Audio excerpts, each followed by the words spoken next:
conflit nous structure aussi. Rêver d'une entente continuelle, ça révèle vraiment de l'utopie. Et quand on part avec cette utopie dans la tête, c'est facile de se décourager en cours de route. Parce que ce n'est pas la même chose de se lever le matin et dire ce soir je vais dîner avec ma fiancée au resto, donc on a tout le temps d'y s'y préparer, et quand vous allez chercher la fiancée à la maison, elle s'est bien habillée, elle est bien coiffée, elle est bien maquillée, et tu l'amènes dans un très bon resto et tout va bien se passer. C'est différent, vivre ensemble, 30 ans, et le matin, on se réveille dans le même lit.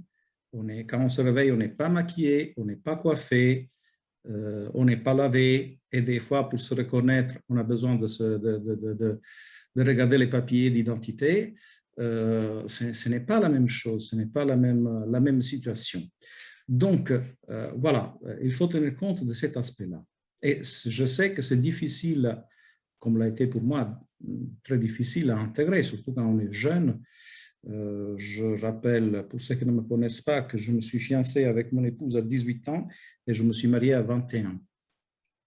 Donc, quand on est jeune, on n'a pas tous les outils et toutes les connaissances. Après, il faut savoir, voilà, pour ceux qui connaissent un petit peu de langage biblique, qu'en français, l'idée de mariage, l'idée d'alliance, c'est une idée de lien dans le langage. Mais ce n'est pas comme ça en hébreu. En hébreu, on dit karat berit. Karat berit signifie littéralement trancher une alliance, la couper. Ce qui veut dire que le conflit est dedans. Trancher une alliance avec quelqu'un signifie entrer dans une relation sociale où le conflit est sous-jacent, et parce que ceux qui font alliance sont des êtres différents avec une personnalité. Il y a un j'ai et il y a un tu. Il n'y a pas un j'ai et un cela, un objet.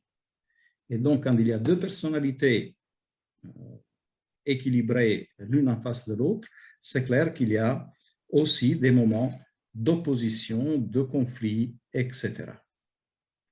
Or, si les partenaires, le couple refuse cette réalité, la réalité de leurs différends, ils veulent une vie sans différends, au-delà du fait qu'on peut commencer à parcourir un chemin fait de malentendus, mais imaginons une vie sans différends, ça signifie qu'on va vivre une vie commune qui est monotone, statique et non pas dynamique. Or, la vie de couple est une vie dynamique.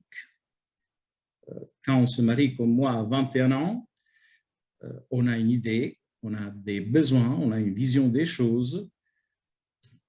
30 ans après, on a changé, et pas que physiquement. D'accord? Physiquement, c'est l'évidence. Mais on a changé aussi par rapport à la vision des choses, pas mal de points, mais aussi sur les besoins. Donc, la vie de couple est dynamique. Si on veut une vie monotone et statique, c'est déjà un problème en soi. Un autre élément qui me paraît important, c'est donc d'apprendre des règles pour bien gérer les conflits de couple. Parce que c'est la première règle, et ne pas reconnaître qu'on ne peut pas vivre une vie de couple sans conflit. Après, il faut apprendre comment gérer le conflit, parce qu'en réalité, si le conflit est neutre, il n'est ni positif ni négatif, il a des points positifs et des points négatifs. Si on bascule du côté positif ou du côté négatif, ce qui fait la différence, c'est la gestion. C'est ça qui rend le conflit négatif ou positif. Non pas le conflit en soi, mais la gestion du conflit.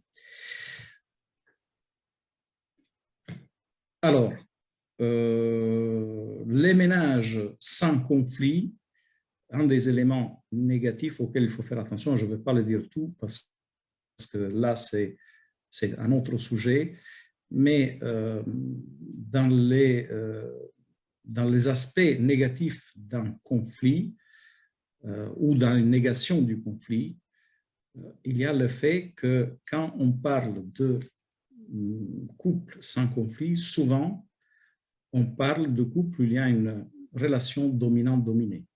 Voilà pourquoi il n'y a pas de conflit. Il y a quelqu'un qui se soumet. Moi, je me rappelle à une époque, dans ma famille même, hein, moi et ma femme, on n'a jamais eu de problème à se dire ce qui n'allait pas. Des fois, ça a fait des chocs. Hein. La plupart des fois, non. Mais si on n'est pas d'accord, on se dit on n'est pas d'accord, sans problème. Ça a préoccupé un petit peu la famille du côté de ma femme, donc ma belle famille. Et ma femme a une sœur. Et elle disait, c'est drôle votre relation, parce que moi et mon mari, on ne se bagarre jamais. On n'a jamais de conflit. Et là, je me suis posé plein de questions, mais je n'ai pas vu venir ce qui est arrivé quelques années plus tard, c'est-à-dire qu'ils ont divorcé, sans jamais se bagarrer. Donc, voilà un petit peu ce qu'on peut se retrouver comme expérience de vie si on nie pas simplement l'existence du conflit, mais aussi le bien-être du conflit. Une mésentente conjugale représente un moment de vérité, représente un moment de vérification de l'état d'une relation. Elle peut la renforcer ou l'affaiblir. Ça dépend de la gestion. Si elle est mal gérée, c'est clair qu'on va vers la destruction du couple. Si elle est bien gérée, on va vers un avancement du couple. C'est voilà, c'est quelque chose que j'énonce sans expliquer avec des exemples pratiques parce que je voudrais arriver petit à petit au sujet d'aujourd'hui. Mais éventuellement, après avec Christine, on est d'accord que s'il y a un besoin, on peut faire notre rencontre sur cet aspect-là. Qu'est-ce que je peux dire de plus pour terminer? Voilà. Je m'arrête avec une deuxième règle pour bien gérer les conflits de couple. Donc, c'est, pour résumer ce que je viens de dire, voir dans le conflit une opportunité pour améliorer la vie de couple et non pas un problème. Okay. Ça, pour terminer cette partie d'introduction, et c'est vraiment très, très résumé. Pour ce qui concerne les sujets d'aujourd'hui,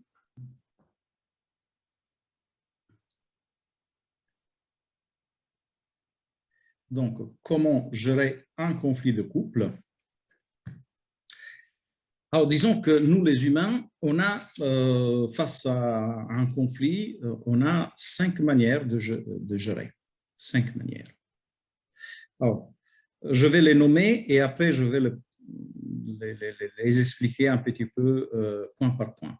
Alors, la première manière de gérer un conflit, c'est l'éviter. Éviter l'affrontement. Le deuxième, c'est dominer l'autre. Le troisième, c'est céder, se sacrifier. Le quatrième, c'est trouver un compromis. Et le cinquième, c'est collaborer pour résoudre les différends que nous opposent. Alors, éviter le conflit, c'est un fonctionnement possible. Comment on fait? Oh, ça, je pense qu'on a beaucoup de créativité là-dedans. Hein? On a beaucoup de créativité. Par exemple, quand il y a un peu l'orage dans la maison, on peut, au moins pour les gens, les mecs comme moi, surtout à une époque quand on était jeune, bon, je sors, je vais jouer au foot, je me défoule. Hein? Ou bien, si je suis obligé de rester à la maison, je change de sujet. Je me cache derrière des phrases style ce n'est pas grave, tout va bien. Allez, on passe à autre chose. Ou on peut même développer un sens de l'humour qui est censé nous aider à contourner le problème. Hein? On peut même arriver à apprendre à faire des compliments pour ne pas exprimer un reproche. Il y a toute une série de langages que nous sommes capables de développer et dans mon expérience de vie, je n'ai vu pas mal. Alors, le résultat, c'est que si on imagine que le conflit se passe suite à entre guillemets, une tâche qu'on doit accomplir et qu'on doit voir qui doit l'accomplir ou pas. Voilà, le but, la tâche n'est pas accomplie, donc le but n'est pas atteint, et en même temps, la relation de couple ne progresse pas, parce qu'on n'est pas capable de se parler vraiment. Quand la situation devient compliquée, on évite.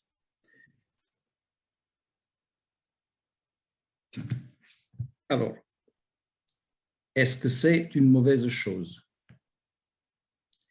Pas toujours. En général, ce qui n'est pas positif dans ce type de réaction, c'est le fait qu'on sous-estime l'importance du désaccord. Ce n'est rien, ça va passer.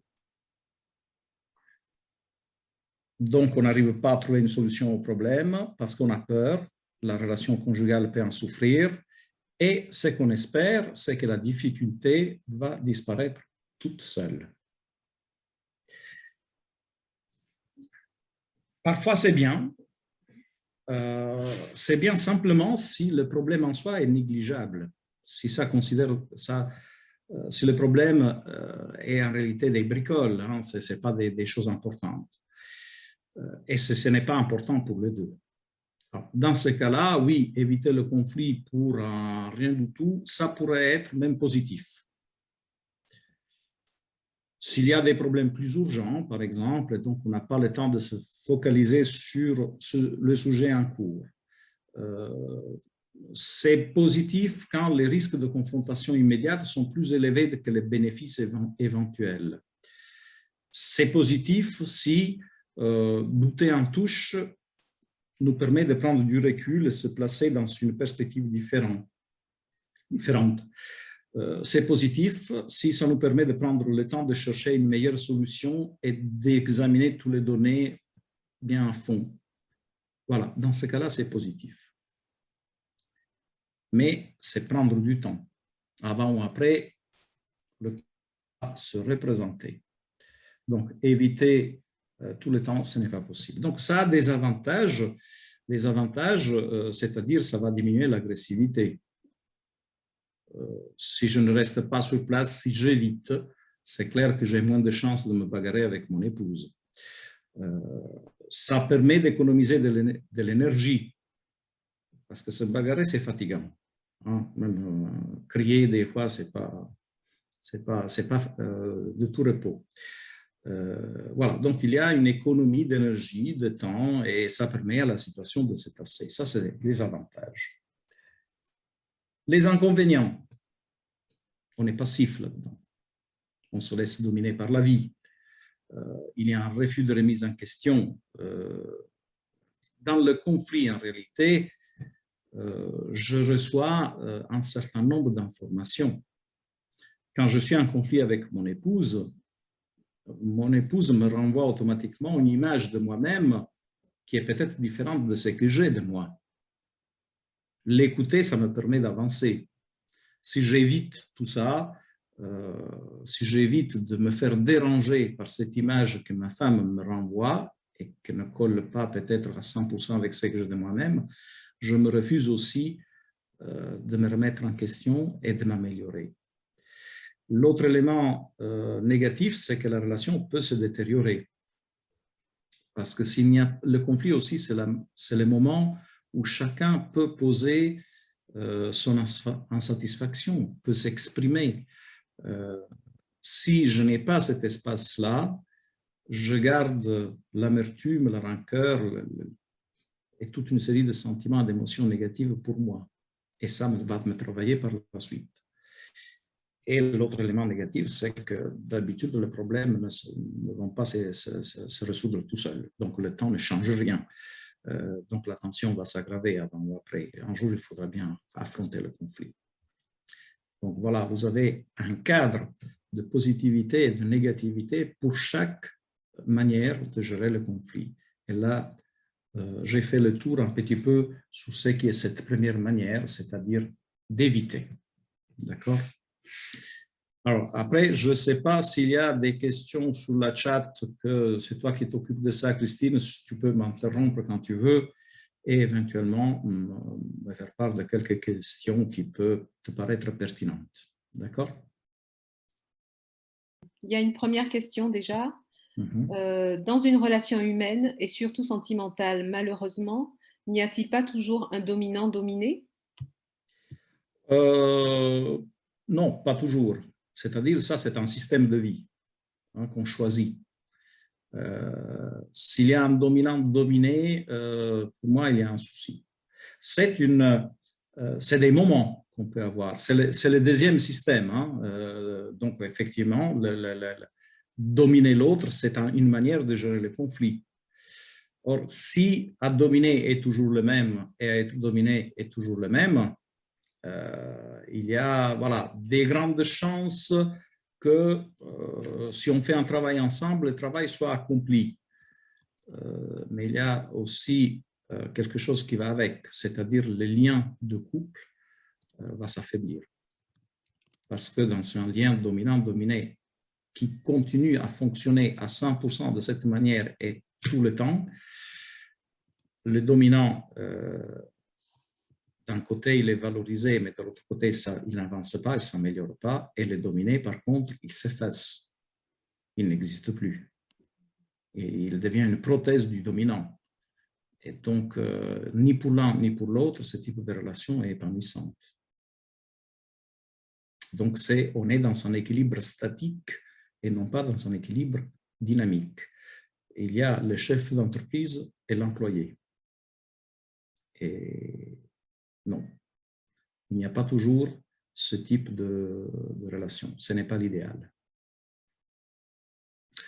Donc, si on met en place le système de dominer l'autre, comme je vous ai dit, on peut avoir même l'impression que le boulot est fait, est vite fait. Il y a un qui pense et l'autre qui fait. Voilà. Mais ce fonctionnement-là est un fonctionnement qui a des gros soucis de base. Il se base sur un fondement qui n'est pas nécessairement vrai, souvent est faux. J'ai raison, toi, tu as tort. Point barre. Le moyen pour le mettre en place, c'est simple, c'est l'autorité, la force mentale ou physique. Du côté d'un mec, un homme peut arriver à croire que sa femme n'est pas capable de donner un avis intéressant.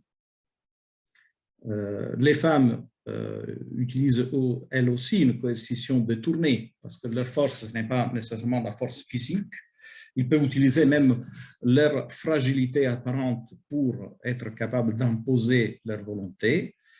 Et voilà, le but dans une relation de ce type, c'est lequel? C'est ma victoire, ta défaite.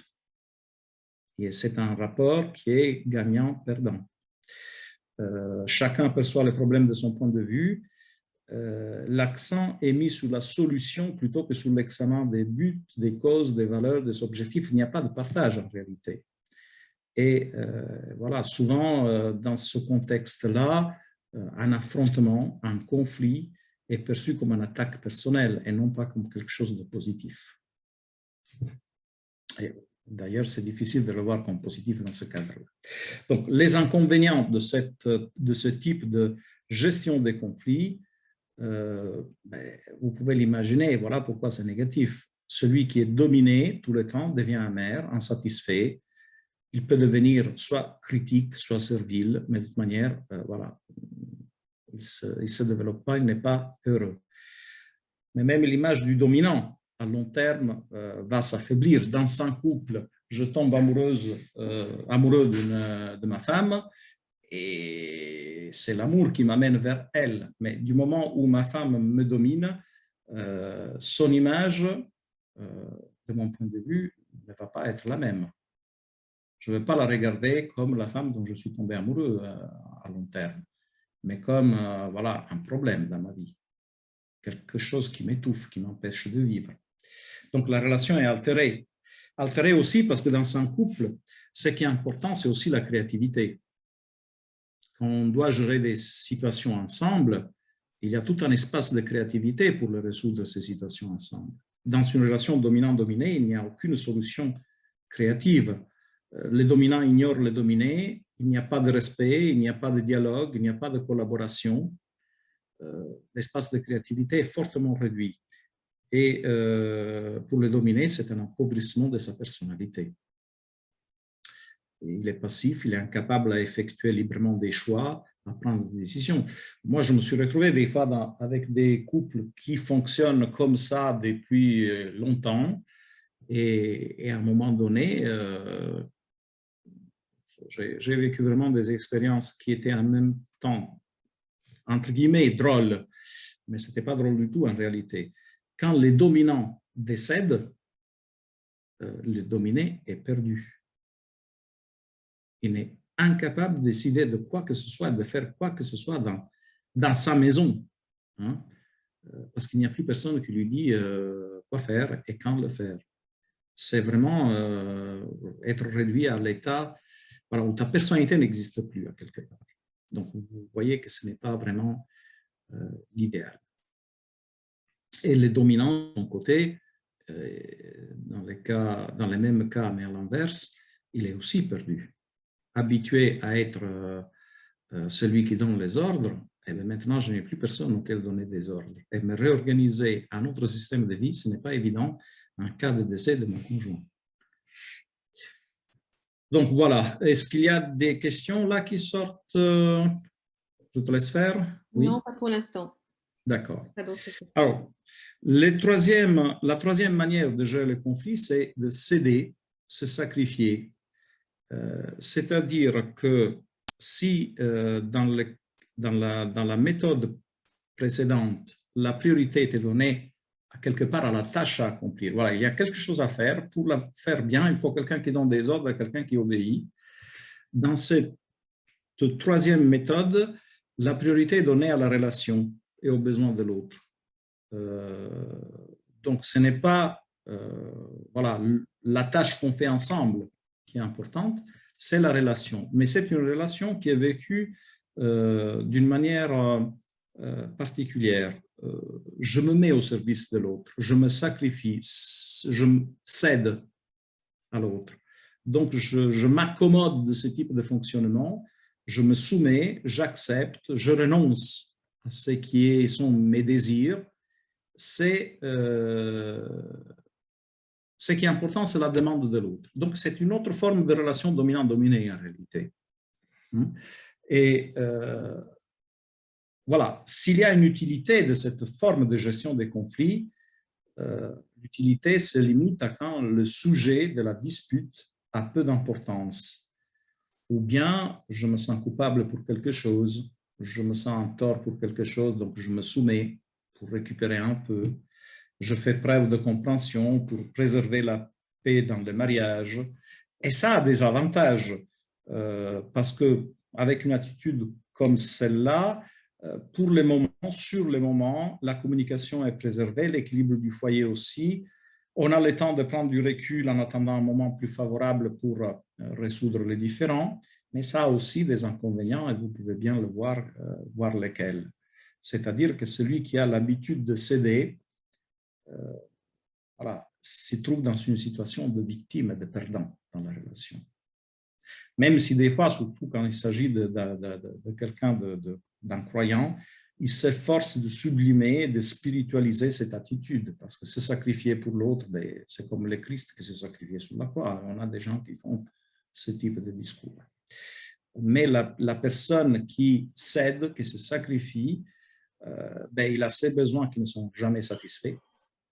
Il n'arrive même pas à imaginer qu'il peut exprimer des désirs, des besoins voilà, légitimes.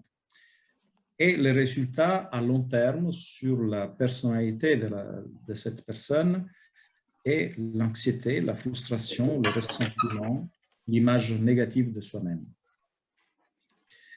Et le dominant est encouragé de son côté à adopter la même tactique ultérieurement. Parce que si j'ai essayé de dominer et ça a marché, donc de mon côté, si je suis la personne dominante dans un couple qui fonctionne de cette manière. J'ai essayé, ça a marché, l'autre s'est souvenu. Qu'est-ce que je vais faire? Eh bien, je vais réessayer. Ça a marché une fois, peut-être que ça marchera encore. Et on n'établit pas une bonne relation de cette manière à coup de sacrifice. La relation de couple ne peut pas être que du sacrifice. Ça peut l'être dans certaines situations. Malheureusement, les aléas de la vie peuvent nous amener à vivre des moments difficiles, mais ça ne peut pas être que ça. Si c'est toujours ça, dans n'importe quelle situation, après la déception, voilà, va couver sous la cendre. Quelle forme va prendre le jour où ça va exploser, ça, j'en sais rien. Alors, après, sans penser que voilà, les relations dominant-dominé sont les relations qui après peuvent amener très loin. Alors, ce n'est pas le sujet d'aujourd'hui, mais dans des relations dominant-dominé, il peut s'installer une sorte de méchanceté caractérisée, c'est-à-dire que ça peut aller très loin. Et vous en savez, je pense, assez, vous êtes bien à l'écoute de ce qui se passe, hein.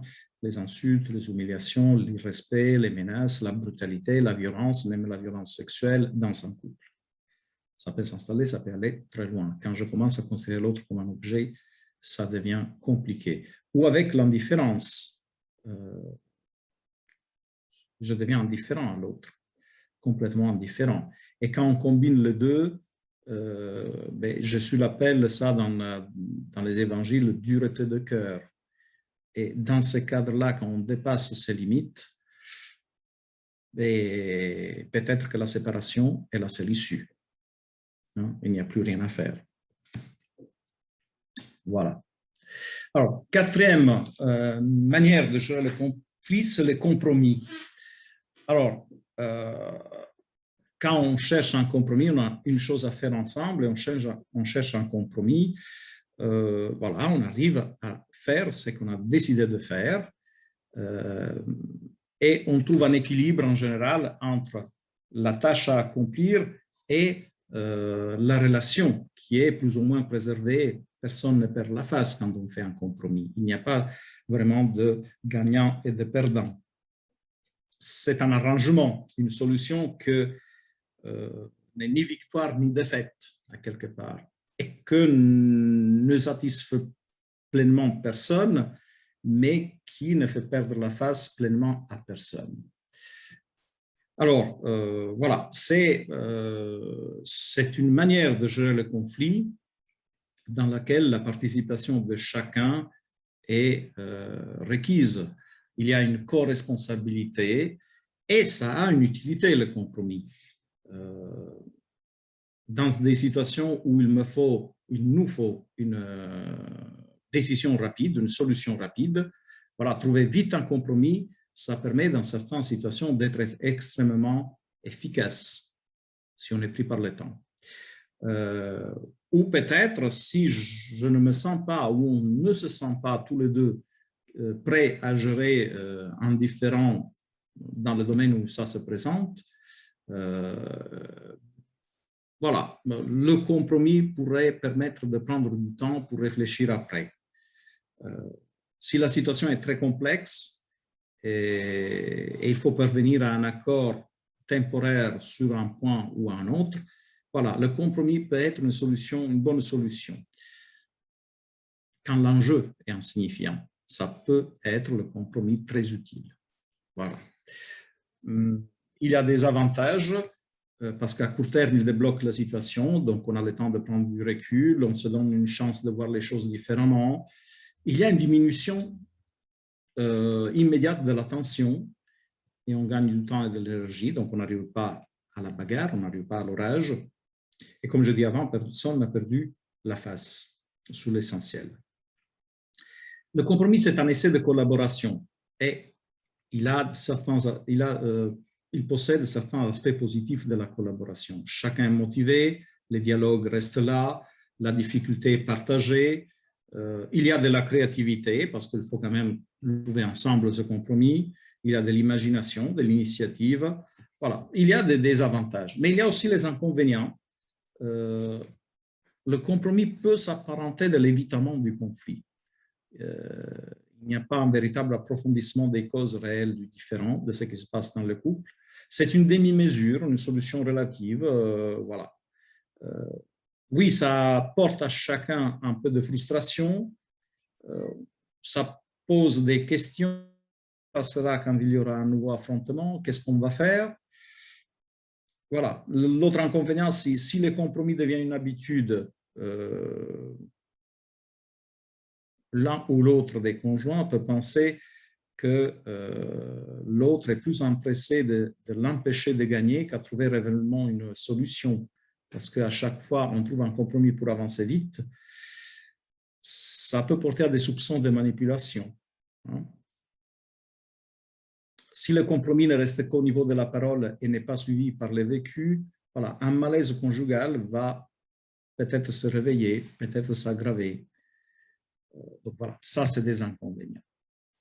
Et on arrive à la cinquième manière de gérer le conflit, qui est la coopération.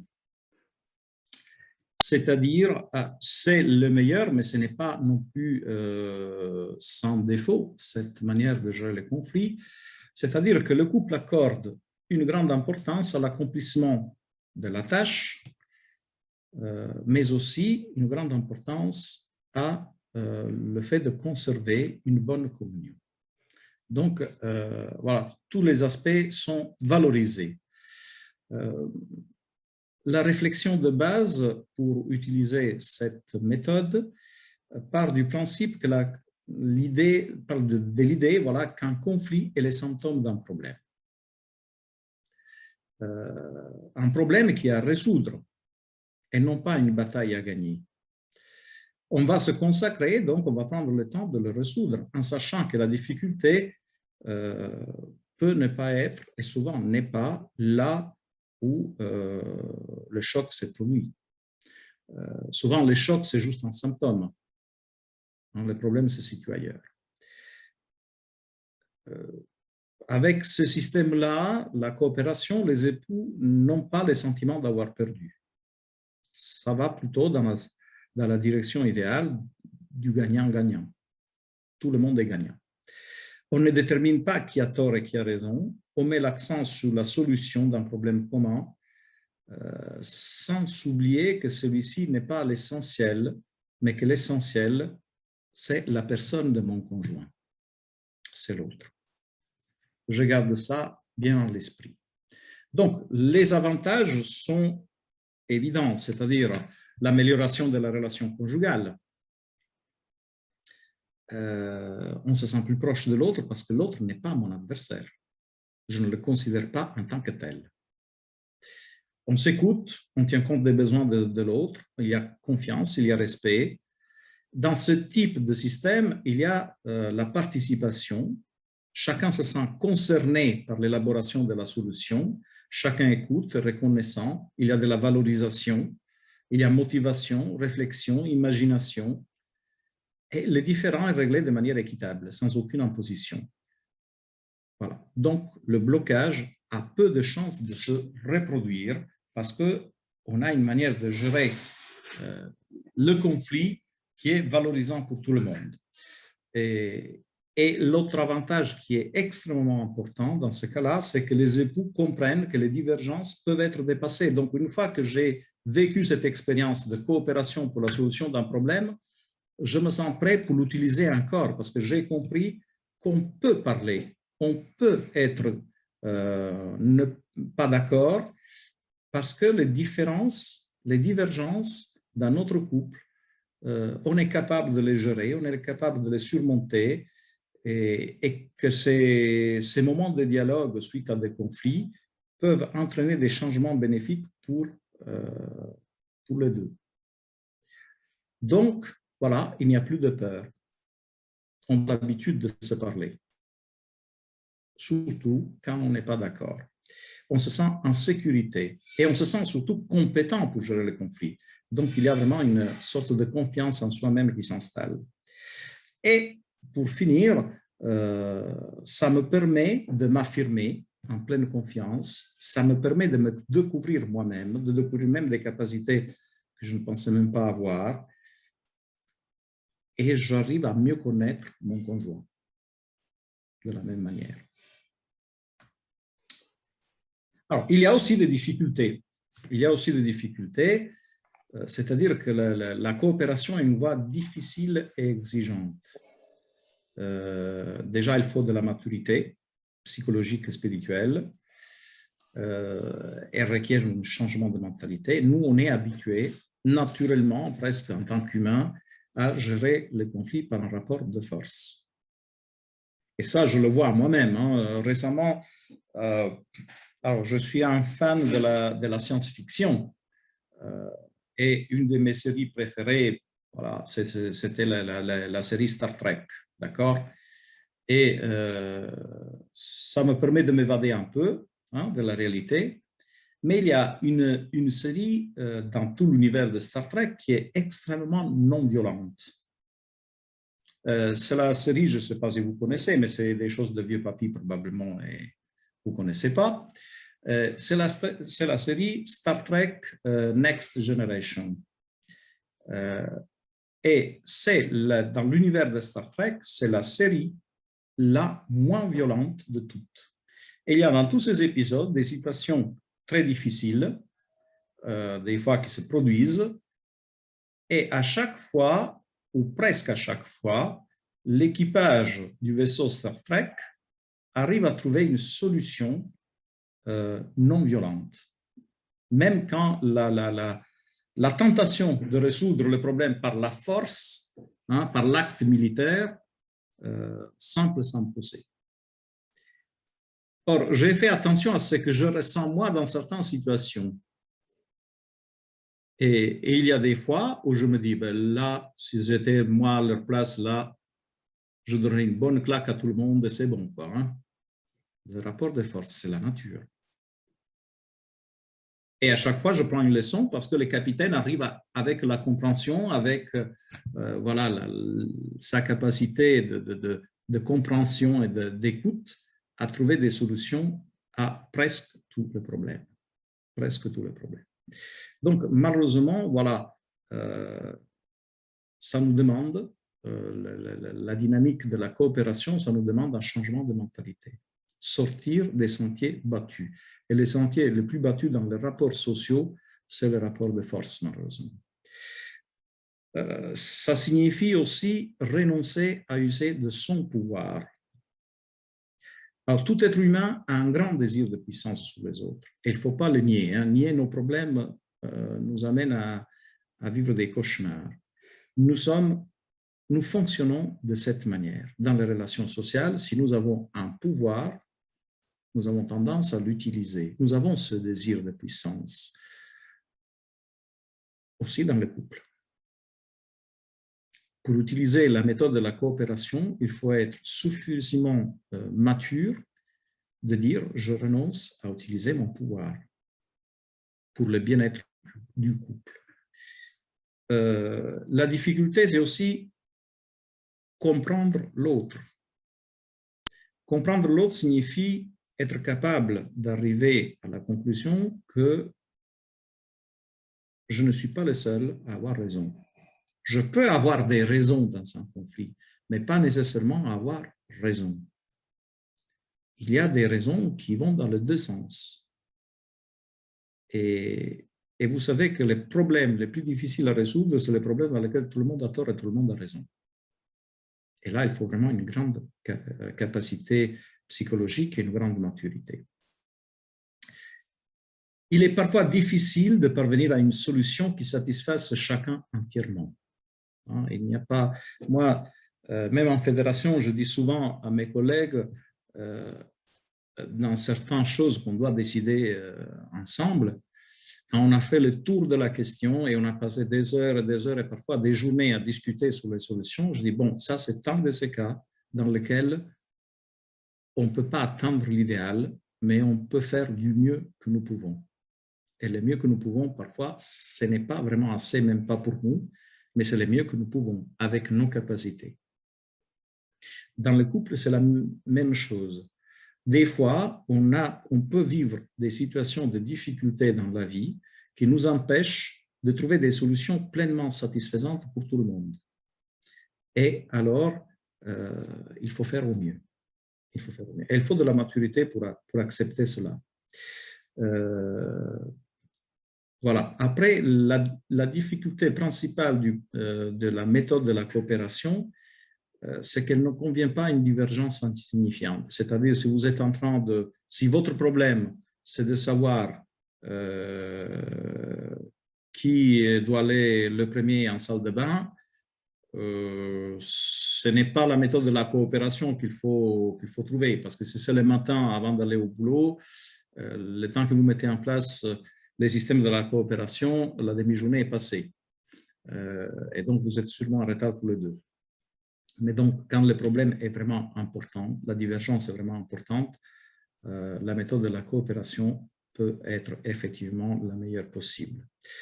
Et au final, elle demande du temps, de la persévérance, de la patience. C'est un investissement à long terme sur la qualité de la relation conjugale. Voilà, je ne sais pas s'il y a des questions jusque-là, et je ne sais pas non plus combien de temps j'ai parlé. Donc, Christine, tu me surveilles, s'il te plaît, parce que des fois, je suis pasteur, et tu sais que les pasteurs sont bavards, des fois. Hein. Oui, alors, il n'y a pas de questions. Il y a juste quelqu'un qui fait la remarque, en effet, question de sagesse et de maturité et d'esprit pratique pour la coopération. Alors, il y a une autre remarque, un peu plus haut. Quand on aime, on se soumet par amour, mais cela peut être mal interprété par l'autre, quand l'autre a un esprit de dominant en sommeil. Oui, c'est vrai. Et en même temps, quand vous avez un esprit de dominant, la pire des choses qui peut vous arriver, c'est quelqu'un qui se soumet. Parce que même le dominant, sans le savoir, même si ça lui fait plaisir de voir quelqu'un qui se soumet, mais sans le savoir, il est dans le pétrin. Parce qu'il n'y a pas un sujet en face qui puisse l'aider à surmonter ses problèmes. OK, je prends quelques minutes pour approfondir un petit peu le processus de la relation d'un conflit conjugal par la coopération. J'approfondis un petit peu ce sujet-là parce que si vous avez un conflit à gérer, un conflit de besoins, c'est-à-dire mon besoin interfère avec celui de l'autre, il y a, en utilisant le processus de la coopération, il y a un processus en 6 étapes. La première étape, c'est décider de traiter le problème. C'est-à-dire, c'est l'étape, pour certains, la plus difficile, pour certains, pour d'autres non, mais bon, reconnaître qu'il y a un conflit, tout simplement, et décider que vous voulez y mettre fin. Renoncer à justifier ses comportements. On a du mal à sortir de ça. J'ai tendance à justifier naturellement, humainement, mes comportements. Oui, je me suis trompé, mais il y a toujours ce mais qui va remplacer. Et même quand, je dis souvent, il y a des fois, ça me fait rigoler quand les gens décident de demander pardon pour une faute commise. Et ils sont tellement mal à l'aise qu'ils disent « si j'étais offensé, je te demande pardon ». Et pour moi, ça, c'est bidon total. Si tu m'as offensé et tu en es bien conscient, tu es capable de dire « voilà ce que je t'ai fait et c'est de ça que je te demande pardon ». Si tu commences à dire, à faire un discours avec des si et des mais, ça veut dire que tu n'es pas sorti de cette démarche qui t'amène à quelque part à justifier tes comportements.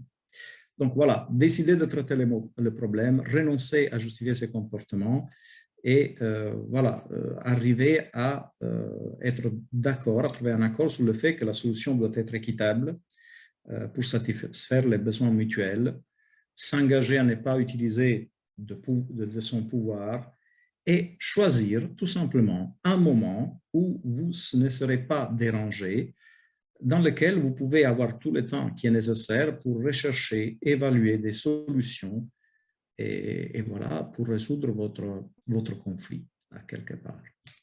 Donc ça, c'est la première étape. La deuxième étape consiste à définir le problème, définir la malaise. Pourquoi tu te sens mal? Qu'est-ce qui te gêne? quel est ton besoin, quel est ton ressenti. Voilà, prendre du temps pour s'exprimer et pour écouter. Après, il y a pas mal de méthodes qu'on peut mettre en place. On peut les écrire différemment. Voilà, chacun de son côté, sur un papier, on fait un inventaire des faits, des causes, des buts, des méthodes, des tensions. On peut en parler tout simplement. Chacun trouve sa méthode à lui dans cette étape-là. Voilà. Mais le but, c'est de rechercher ce que m'a blessé, qu'est-ce que j'ai vécu, quelles sont mes émotions, quelles sont mes attentes déçues, dans le but de le partager avec l'autre. Il est utile de se pencher sur les origines visibles, mais aussi sur les origines plus profondes qui peuvent être cachées. Et là, peut-être, ce n'est pas voilà, une mauvaise chose de faire appel parfois pour cette partie-là à un spécialiste si nécessaire. Hein? Parce que le spécialiste, étant donné qu'il est neutre, il a la bonne distance du problème, il peut vous aider à réfléchir sur des choses auxquelles vous n'avez pas fait attention. Il est important à ce stade de comprendre les besoins, les sentiments de l'autre. Et à ce stade, par exemple, une méthode qui fonctionne très bien pour se comprendre, c'est d'utiliser la méthode de la reformulation. Si j'ai bien compris, c'est que tu viens de me dire et ça, ça et ça. La personne en face peut vous dire exactement c'est ça, et donc elle se sent comprise, ou bien elle peut vous corriger, ce qui vous aidera de toute manière.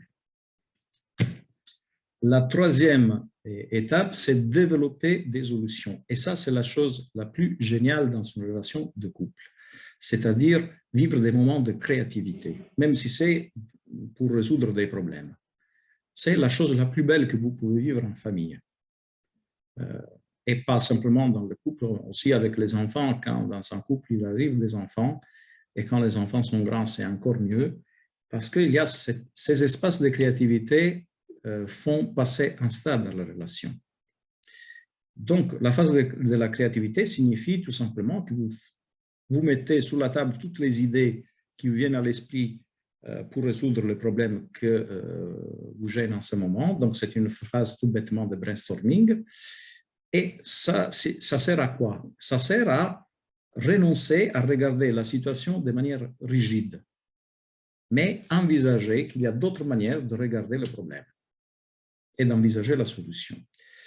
Et donc, ce qui est important dans cette phase, c'est que tout le monde soit encouragé à se sentir libre de suggérer des solutions, même les plus irréalistes, sans peur d'être ridiculisé, critiqué ou condamné. L'évaluation des idées ne viendra qu'ensuite.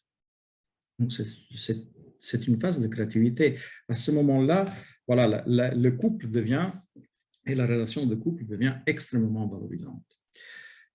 Après, dans la quatrième étape, il faut dégager la meilleure des solutions proposées. Donc, il y a une évaluation critique, mais sans agressivité. Et d'habitude, sur ce que vous avez posé sur la table, vous trouvez en général une qui satisfait tout le monde.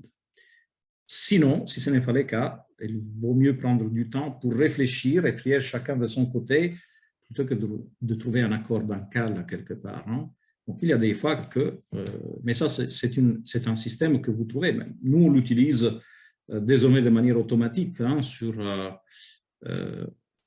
même dans ces comités de fédération. On se met, on discute, on met sur la table tout quand il y a un souci sur lequel on n'a pas clair quelle peut être une solution. Et des fois, ça prend des heures. Vous savez, au bout de quelques heures, le cerveau ne marche plus. Hein. Donc, qu'est-ce qu'on fait? On prend une pause. Et après la pause, on va parler des autres sujets à l'ordre du jour, hein, qui sont plus faciles à résoudre. Et peut-être, en cours de journée, bon, on revient aux problèmes que nous bloquent pour voir si, par exemple, maintenant que notre cerveau s'est reposé d'une certaine manière, voilà, il y a une solution qui arrive. Sinon, ben, on se voit demain et on va voir qu'est-ce que ça donne. Et au but de la fin du comité, qui peut durer un jour, 2 jours ou 3 jours, ben, on a trouvé toutes les solutions. Et de manière non conflictuelle, dans le sens, non pas qu'il n'y a pas de conflit, mais que le conflit a été bien géré. Donc, ce qui veut dire qu'on reste collègues, on reste amis, on reste frères, même si on a des idées différentes. Et justement, avec ces idées différentes, on arrive à un consensus. Et c'est la même méthode qu'on peut utiliser tranquillement dans un couple. De toute manière, voilà, quand il y a un blocage, un vrai blocage, l'aide d'un conseiller, d'un spécialiste, d'un professionnel peut être utile. 5e phase, dresser un plan d'application. On a trouvé la solution, on est tombé d'accord, bien. Et maintenant, qui va mettre en place quoi? Qui va faire quoi? Quand et comment?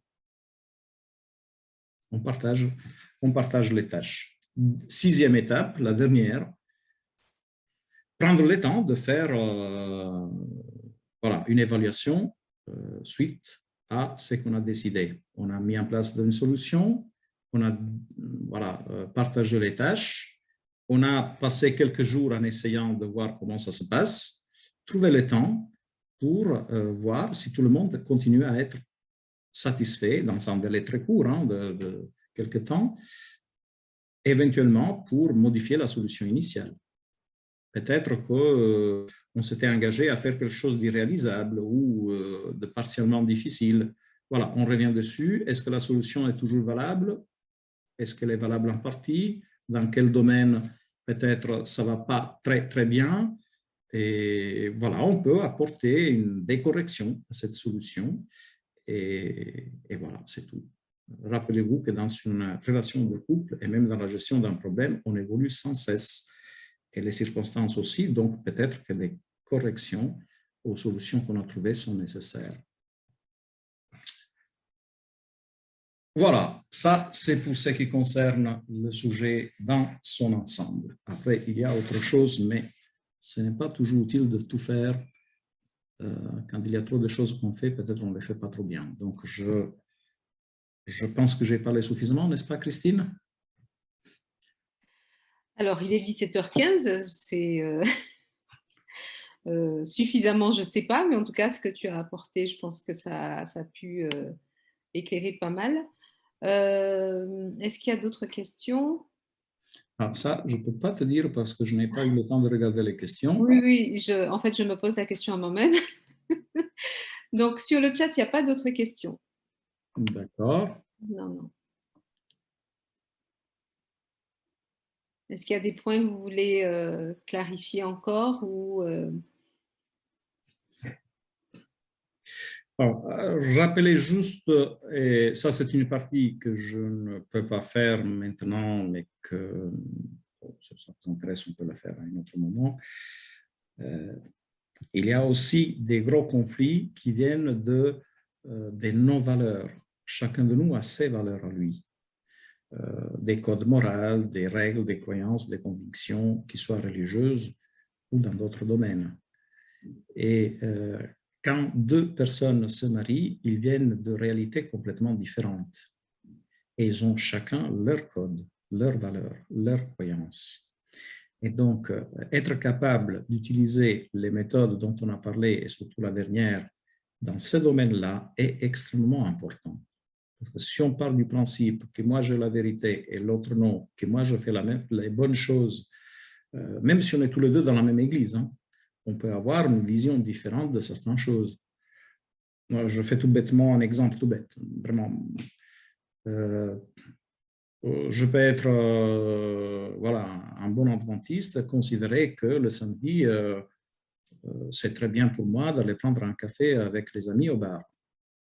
Et ma femme peut considérer que non, le samedi, tu ne vas pas acheter ton café au bar, c'est samedi. C'est des valeurs. Tout bête. Qui a raison, qui a tort. Et ça peut aller très loin. La manière dont il faut s'habiller pour aller à l'église.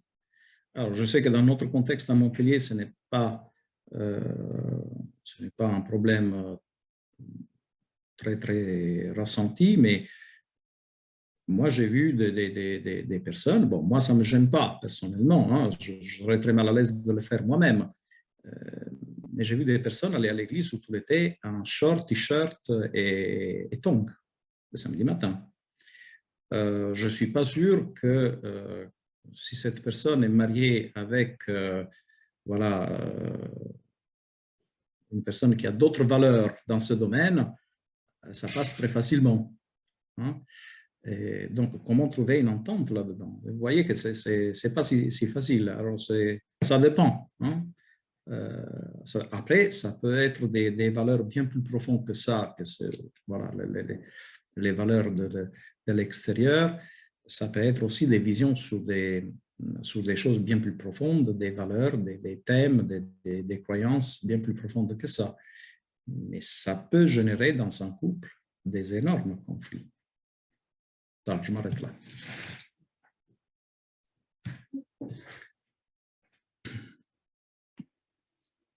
Alors, tu as terminé ce que tu voulais dire et donc là, tu attends que... Alors, si vous avez des questions, vous pouvez les poser directement puisque c'est votre temps. Alors, moi, j'ai une question. Au début, tu as parlé du côté positif du conflit. Est-ce que tu peux un petit peu en parler à nouveau? Parce que c'est vrai que la tendance, comme tu as dit, c'est de fuir le conflit. Donc, tu as parlé je ne vais pas résumer ce que tu as dit, mais en quoi le conflit est positif, finalement? Déjà parce que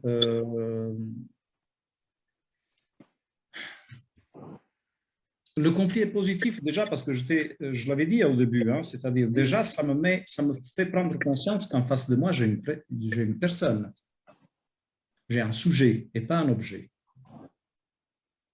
Le conflit est positif parce que mon épouse, quand elle me dit « je ne suis pas d'accord avec toi », me renvoie une image de moi-même auquel je n'avais pas pensé.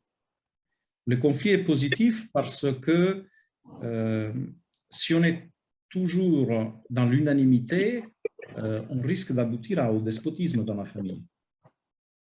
Tu vois, il y a pas mal de choses qui sont positives.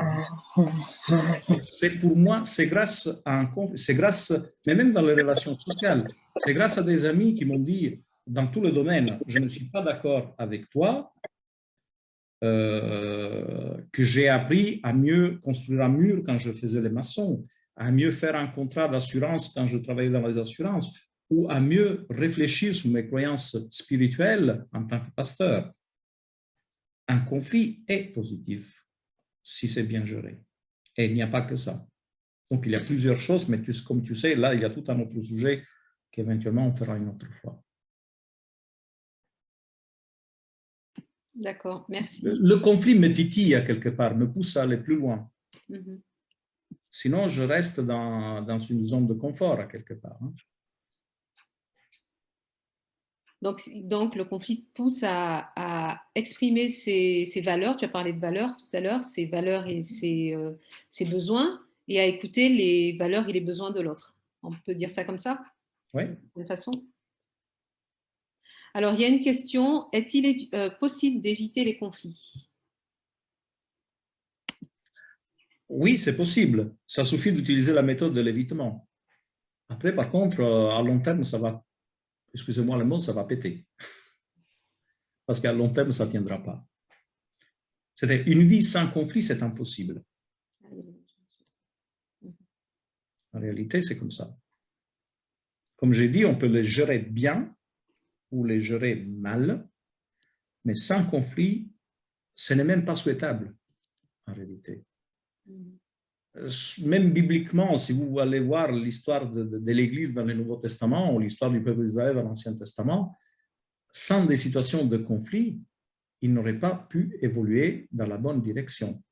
Ils ont fait aussi pas mal de bêtises en gérant mal le conflit, d'accord, mais c'est avec, surtout l'Église dans le Nouveau Testament, c'est avec des conflits qu'elle a avancé, qu'elle a su comprendre une vision d'ensemble de ce qui était sa mission. Donc, le conflit est extrêmement positif dans tous les domaines. Mais il faut qu'on le gère bien. Parce que si c'est mal géré, alors on arrive à l'élimination d'autres. Et ça, c'est mauvais. Le conflit bien géré arrive à la valorisation de l'autre. Alors, ça n'empêche qu'il y a des personnes avec lesquels c'est impossible de bien gérer les conflits. Je peux me retrouver marié avec une manipulatrice. Alors, il ne faut pas que ma femme entende ça comme ça et je ne sais pas où elle est.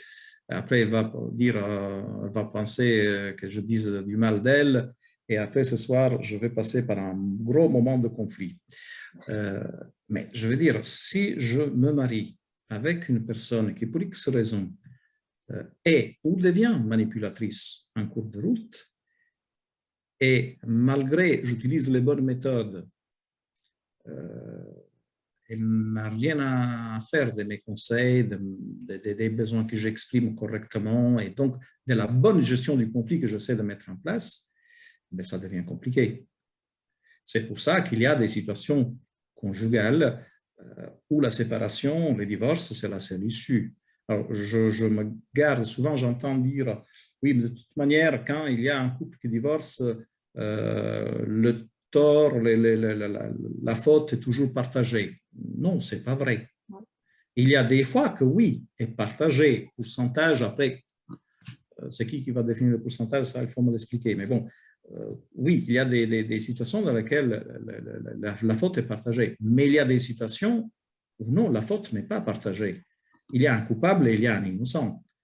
Quand on se retrouve dans des situations d'abus, de manipulation, non, il n'y a pas une faute partagée, il y a un coupable et un innocent. Donc, savoir gérer un conflit signifie se mettre dans la meilleure situation possible pour progresser ensemble, pour avancer, pour vivre cette dynamique de progression, d'avancement. Mais il faut que les deux soient dans cette dynamique. Si un de deux ne veut pas, des fois, il n'y a rien à faire. Donc, ce que je vous donne, ce n'est pas un médicament pour résoudre tous les problèmes, mais disons que avec une bonne gestion de conflits, comme je vous l'ai présenté, la grande majorité des couples peuvent avancer, progresser. Souvent, on se sépare simplement parce qu'on n'a pas les outils. Et il faut le dire, ça. Moi, je n'avais pas les outils quand on s'est marié, je l'ai appris en cours de route.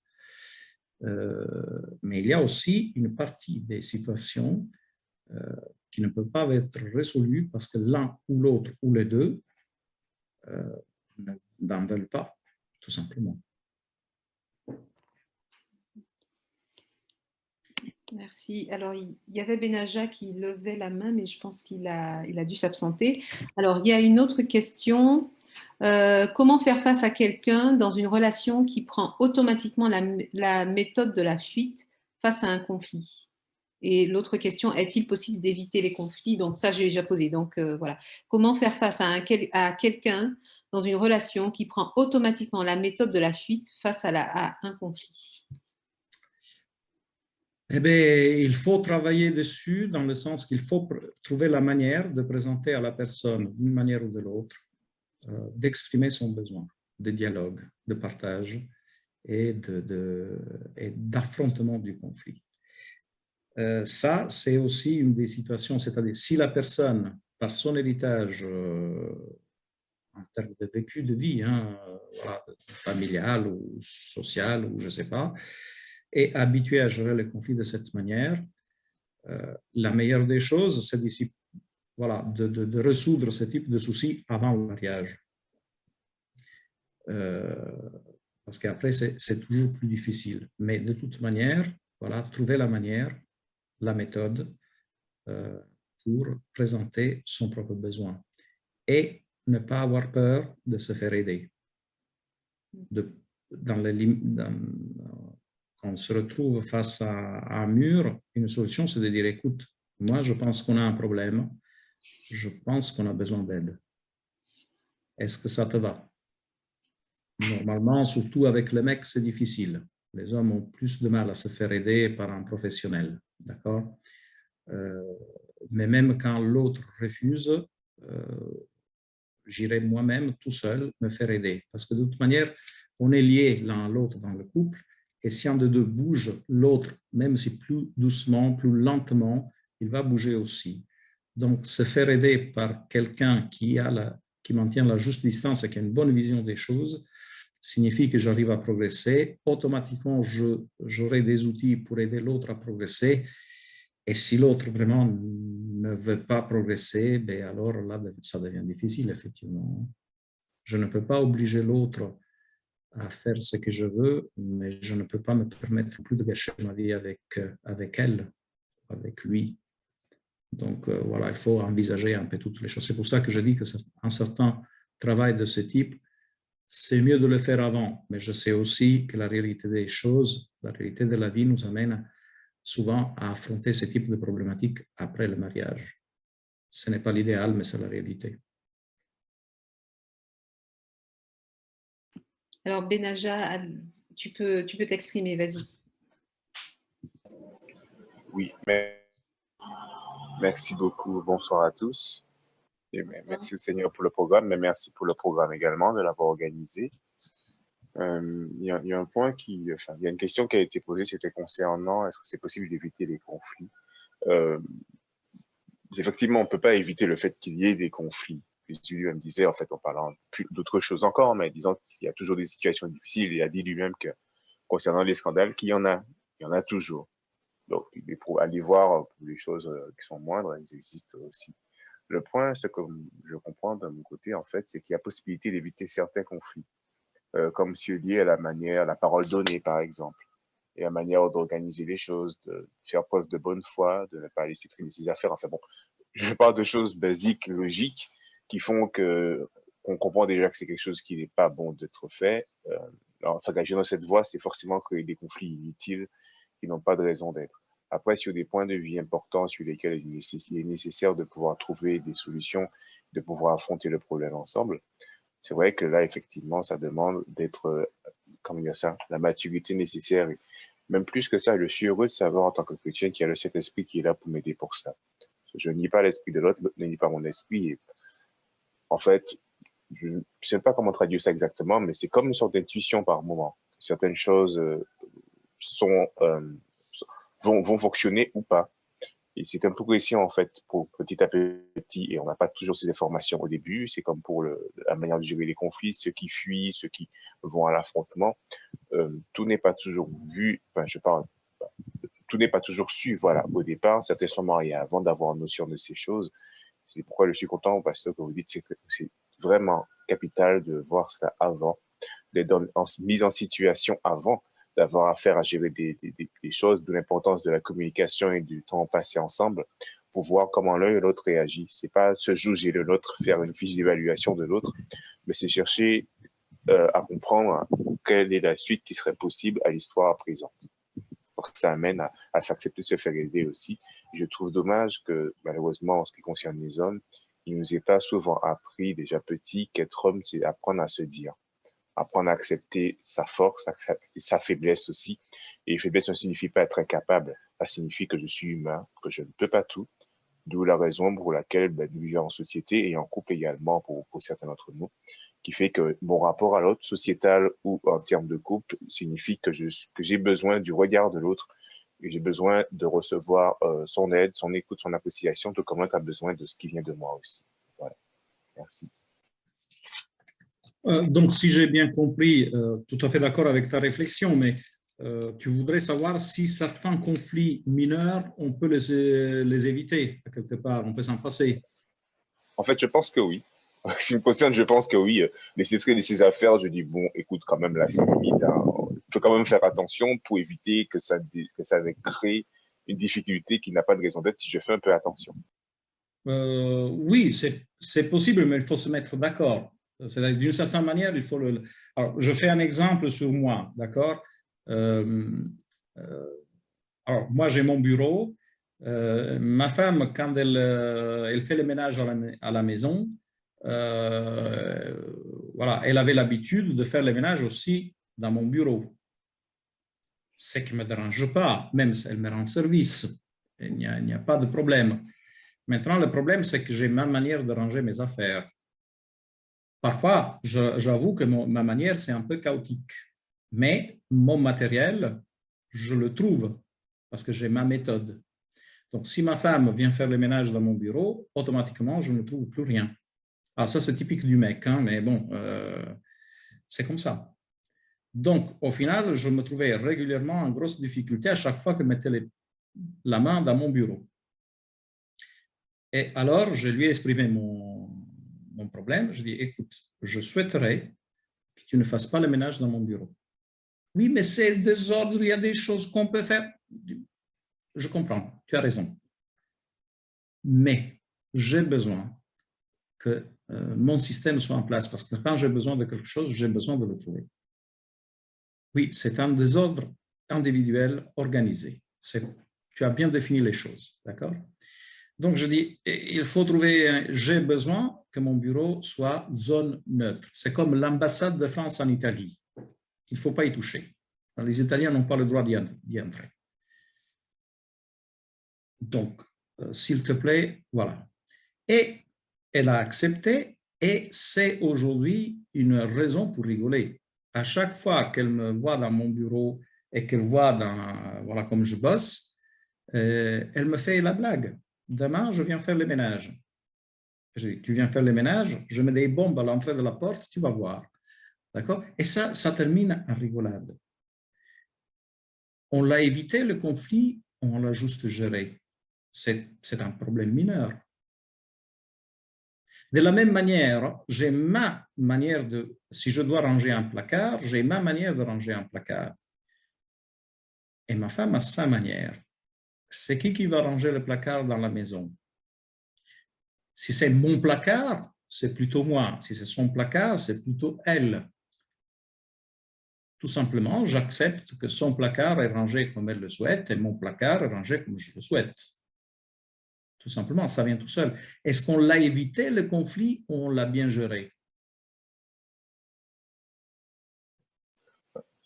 C'est intéressant.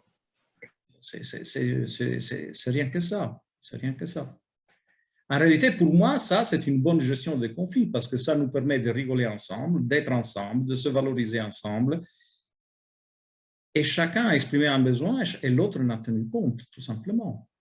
Pour moi, c'est une bonne gestion du conflit. Pour d'autres, signifie « Ah ben, vous n'avez pas eu de conflit ». C'est un point de vue. Pour moi, on a eu un conflit. Simplement que ça n'a pas débouché sur des engueulades et des choses désagréables. Ça a plutôt débouché sur des rigolades, des gestes d'affection, et donc ça nous a poussé à aller de l'avant sur le chemin du respect réciproque et de la valorisation réciproque. Parce que si j'avais dit ma manière de ranger un placard est meilleure que la tienne, tu dois t'y soumettre, voilà, ou ma manière de faire le ménage est meilleure que la tienne, donc je viens t'imposer ma présence dans ton bureau et arranger les choses comme je l'entends, et tant pis pour toi si tu es en difficulté après quand tu dois faire un Zoom avec un certain nombre de personnes et tu ne trouves pas ton matériel. Voilà, c'est autre chose. Donc voilà. Après, on peut l'appeler comme on veut. Moi, je dis simplement, non, on ne peut pas éviter le conflit, mais on peut bien le gérer. Mais c'est une vision des choses. L'important, après, c'est dans le concret d'arriver à des formes de vie relationnelle qui sont épanouissantes et valorisantes pour tout le monde. Alors, Benaja, je te remercie pour le point de vue. Alors, une question de Joyce. Est-ce que chaque conflit, même mineur, renvoie à une blessure d'enfance? Je n'ai pas les compétences psychologiques pour dire ça. Disons que un conflit mineur mal géré, ça pourrait. Si je ne suis pas capable de bien gérer un conflit mineur, il se peut qu'il y a quelque chose dans mon vécu qui puisse m'amener à ça. Maintenant, est-ce que c'est toujours le cas? Je n'ai pas les compétences pour répondre, mais il est possible. Il est possible. C'est-à-dire, si je réagis, si je me mets sous la défensive à chaque fois qu'il y a un petit conflit sur quelque chose, il se peut que dans mon héritage, il y a quelque chose que voilà, ne me permet pas de vivre bien en équilibre les choses. C'est-à-dire, voilà, si quelqu'un vient m'amener une baguette couper d'une certaine manière, plutôt que comme je suis habitué, et ça me met en rogne, vous comprenez bien que peut-être il y a quelque chose qui ne va pas. Voilà, c'est des petits détails. Un conflit mal géré, ça peut être un appel à chercher, un appel à me remettre en question, un appel à chercher ailleurs. Ça ne peut pas être la baguette, le problème d'un couple, quelque part. C'est juste un symptôme. Mais je ne suis pas en mesure de dire c'est tous les cas. C'est possible. Alors, Joyce a levé la main. Tu peux prendre la parole, Joyce.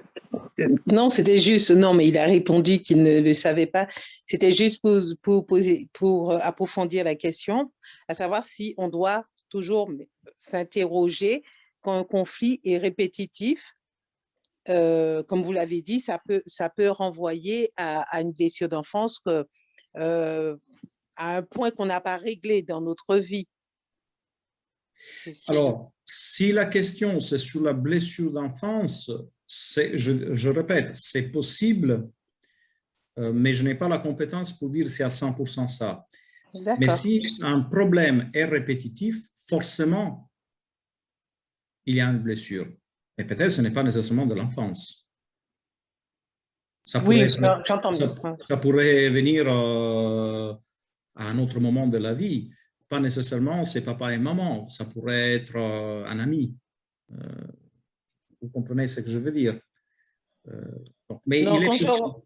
Excusez-moi, quand je parle de l'enfance, c'est des choses qu'on a vécues durant l'enfance. On peut avoir vécu, un exemple, une humiliation durant l'enfance, et on peut voir chaque conflit où l'autre peut nous dire quelque chose qu'on nous a tellement dit enfant, ça peut ranimer cette blessure-là.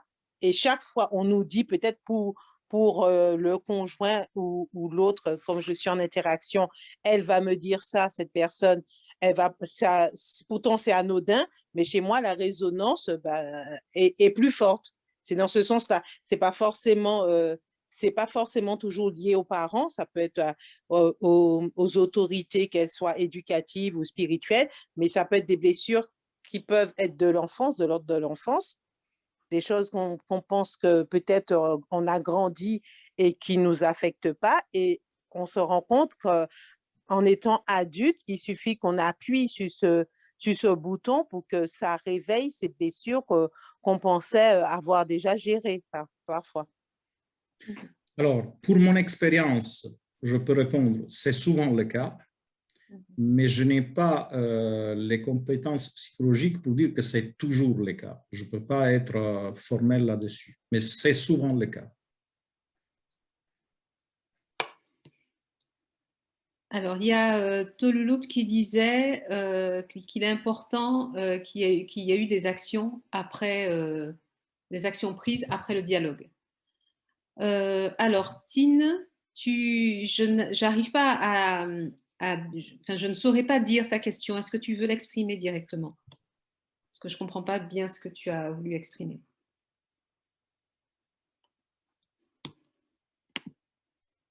Il est là toujours, Tine, oui. À tout le monde. Bon, c'était par rapport vous m'entendez? Oui, oui, on t'entend. Oui. Oui, bon, c'était par rapport à ce que le pasteur dit. Bon, c'est vrai que, comment dire, c'est toujours intéressant d'écouter les autres et puis entendre ce qu'ils ont à dire, parce que chaque personne a une situation de conflit un peu différente. Mais là, où je voudrais comprendre, c'est lorsque tu disais que par rapport à ton rangement, est-ce que tu dis, ouais, je vais essayer de me concentrer puisque je n'étais pas préparé pour ça. Ton point de départ, c'est l'exemple des placards, c'est ça? C'est-à-dire que l'exemple des placards qui fait que par rapport au placard, bah, ça dit que par rapport à ton rangement, voilà, chaque personne range a une façon de ranger ses choses. Mais c'est vrai que moi-même, ce qui m'embête aussi, c'est que, par exemple, lorsqu'on est en couple, l'autre personne, bon, j'essaie pas de créer des histoires, j'essaie pas de changer les choses, hein. c'est que c'est juste par rapport à ma façon de voir les choses. Qui fait que, par exemple, lorsque deux personnes sont en couple, par exemple, ils sont censés s'unir, ils sont censés voir la vision qui est mieux pour le bien de l'autre. Qui fait que, dans ce sens, par exemple, si moi-même, je suis un peu... Qu'est-ce que je pourrais utiliser? Si je fais quelque chose qui pourrait me mettre en difficulté, l'autre personne, son objectif, c'est de m'aider. C'est de m'aider de trouver la bonne solution pour mon bien-être. Et qui fait que, dans ce sens, par rapport au placard, par exemple, si les choses sont mal rangées, et puis, voilà, si les choses sont mal rangées, je me dis bien, est-ce que l'autre personne pourrait dire, ben, ce serait bien que ce soit bien rangé, ce soit comme ça. Et moi-même, dans ma vision de voir laquelle qui est bonne, puisqu'il y a toujours une bonne vision, puisqu'il faut savoir que nous sommes en couple, nous sommes unis. Je ne vis pas tout seul. Lorsque je vis tout seul, je fais ce que je veux, je range mon truc comme je veux. Mais là, pour le bien de l'autre, pour l'équilibre du couple, il faut que les choses doivent faire d'une manière juxtaposée, parallèle, et que ça évite des conflits futurs.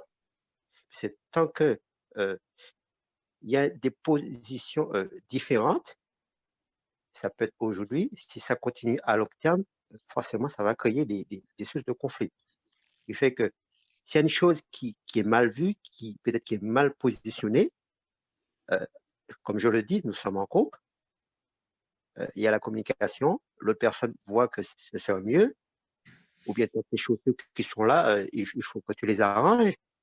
Bon, moi, personnellement, je trouve que effectivement, je dois arranger mes chaussures convenablement.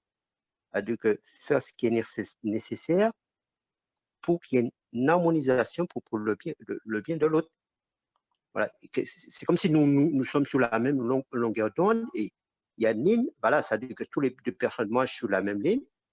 Celui-là ne marche pas par là, celui-là ne marche pas de l'autre côté, mais on marche sur la même ligne, ce qui fait que s'il y a quelque chose qui n'est pas convenable, c'est utile, c'est nécessaire pour de le dire et que chacun s'applique à faire ce qui est bienséance, même dans l'humilité. Après, comme on dit, chaque personne, moi, ça c'est personnel pour moi, hein, ça c'est personnel pour moi. Après, comme on dit, chaque personne fait ce qu'il veut. Voilà. Alors, je ne suis pas sûr d'avoir compris la question, mais pour ce que j'essaie de répondre de toute manière. Alors, si on prend l'exemple du placard, il y a une différence à dire chacun a une méthode différente pour ranger son placard et le non-rangement, c'est-à-dire à un moment donné, si je range mes chaussures à l'endroit prévu d'une manière ou de l'autre, c'est rangé. Si je range les chaussures dans mes toilettes, ça ne veut pas dire qu'on a une vision différente du rangement, c'est qu'on n'a pas de vision du rangement, c'est clair. Donc là, il faut une communication pour exprimer un besoin. D'accord? Quand je dis il y a plusieurs manières de faire les choses bien, il y a plusieurs manières de faire les choses mal. Et donc, il faut juste tomber d'accord, trouver un accord, une coopération sur ces différentes manières. Je prends un exemple tout à fait différent de ce que j'ai fait aujourd'hui. Je connais ma femme, je me marie avec ma femme. Moi, je viens d'une région d'Italie où les hommes sont normalement très jaloux. Au moins, à une époque, ils l'étaient. Maintenant, je ne sais plus parce que ça fait tellement de décennies que je suis parti, donc je ne sais pas comment ils ont évolué. Mais normalement, on était connus pour ça. Et effectivement, dans ma maison, les hommes de la maison, donc mon père, mes frères, sont fondamentalement des personnes extrêmement jalouses. Et donc, c'était le contrôle sur leur femme. Moi, que je n'ai jamais apprécié cette manière d'être, je n'ai jamais contrôlé ce que ma femme faisait. On se mettait d'accord pour, voilà, et au final, c'était la confiance totale. À un moment donné, après quelques années de mariage, ma femme s'est plainte de cette situation. C'est-à-dire, elle a interprété mon absence de jalousie comme si je ne l'aimais pas. Elle a dit, le seul Calabré qui n'est pas jaloux, c'est moi qui l'ai trouvé. Mais est-ce qu'il m'aime vraiment? Donc, j'ai compris qu'il y avait un besoin et j'ai dû trouver une manière de lui faire comprendre que je l'aimais sans pour autant tomber dans la jalousie, à quelque part, dans le contrôle, parce que ça me fait horreur. Okay? Est-ce que j'ai fait une mauvaise chose? Non. Simplement qu'il faut que j'adapte cette bonne chose, cette bonne intention, cette bonne vision des choses par rapport à la personne avec laquelle je suis en couple. Donc, il y a plusieurs manières de faire les bonnes choses. Peut-être que ma manière aurait marché avec une autre femme. Mais le souci, c'est que je suis marié avec cette femme et cette femme a des besoins. Et je peux lui montrer ce dont elle a besoin sans tomber dans des dérapages. Et je l'ai fait, c'est tout. Okay? Donc, il y a plusieurs manières bonnes pour faire les choses, plusieurs manières mauvaises de faire les choses, plusieurs bonnes manières de ranger les chaussures, de ranger un placard, etc. Après, il y a le non-rangement, ça c'est autre chose. Alors là, il faut de la communication et pour pouvoir exprimer ses besoins et dire, écoute, chérie, si tu ranges tes chaussures sous mon oreiller, quand je vais me coucher le soir, ça ne va pas marcher parce que je ne suis pas trop à l'aise là. Et voilà, c'est autre chose par contre. Alors, il y a une question de Claude et ensuite, Benaja, je te donne la parole. Alors, comment faire avec quelqu'un d'hypersensible quand, par exemple, de simples paroles ou actions sont interprétées avec une amplification qui n'ont pas lieu d'être? Essayer de comprendre, de discuter sur le pourquoi de cette hypersensibilité. Peut-être qu'il y a des causes ailleurs. Ça peut venir, comme disait Joyce, si je peux me souvenir du nom, d'un traumatisme quelque part. Ça arrive très souvent parce qu'on arrive tous avec nos valises pleines à une relation de couple, mais l'autre n'est pas forcément au courant de nos valises. Comme j'ai dit, voilà, ma femme avait besoin de se sentir aimée avec des gestes qu'elle s'attendait, avec des paroles, mais moi je ne savais pas comment faire. J'ai dû apprendre. Okay? J'ai dû juste apprendre. Si l'autre est hypersensible, d'où vient son hypersensibilité? C'est la première chose à faire, c'est essayer de voir si on peut établir un diagnostic pour après trouver les solutions. Dire l'autre est hypersensible, ok, on l'a enfermé dans une cage. Et c'est peut-être même aussi une bonne, comment on peut dire, une bonne évaluation de la situation. Mais pourquoi? Qu'est-ce qui s'est passé? Est-ce qu'il y a une raison à tout ça? Sinon, on n'avance pas.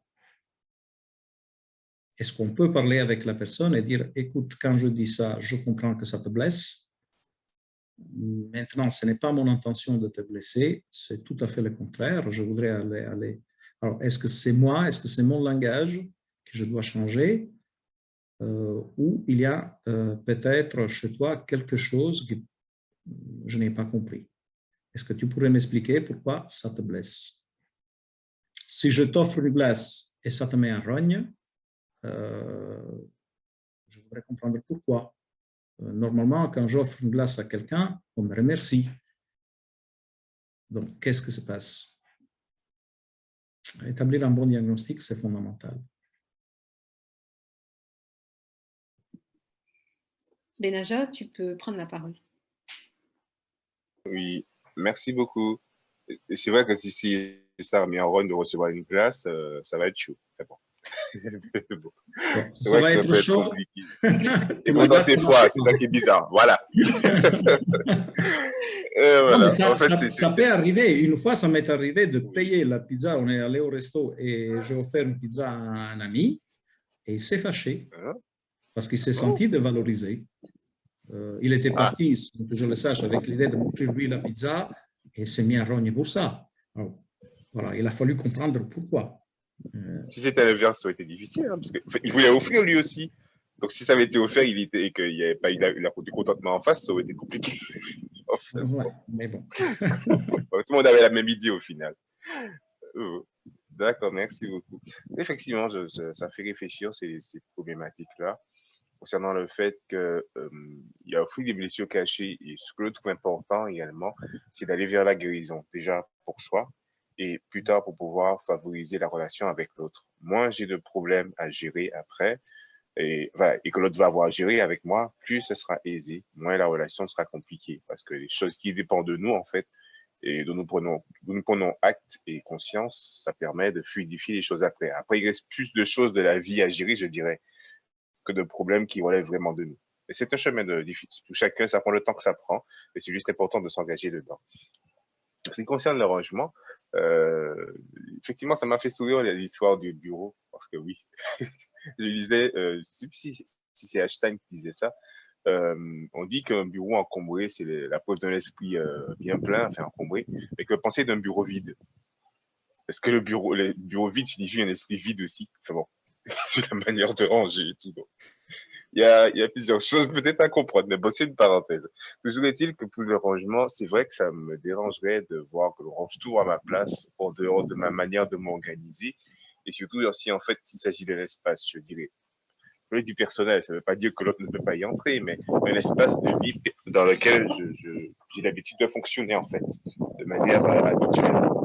Et voir ça, ça me fait beaucoup réfléchir sur le fait de me dire, il y a des problèmes qui n'en sont pas, et comme pour le rangement, admettons, il y a 2 tiroirs, enfin 4 tiroirs dans l'armoire, chacun a son tiroir pour ranger ses chaussettes et ses sous-vêtements.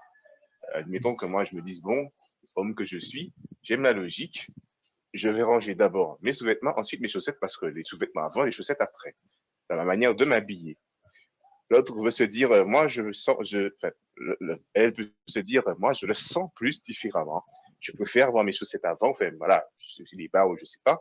Et puis ensuite, mes sous-vêtements. Si moi, je me dis, mais non, c'est pas comme ça, et il vaut mieux que je range les affaires comme moi, je considère que c'est bon d'être rangé, ça va être un problème.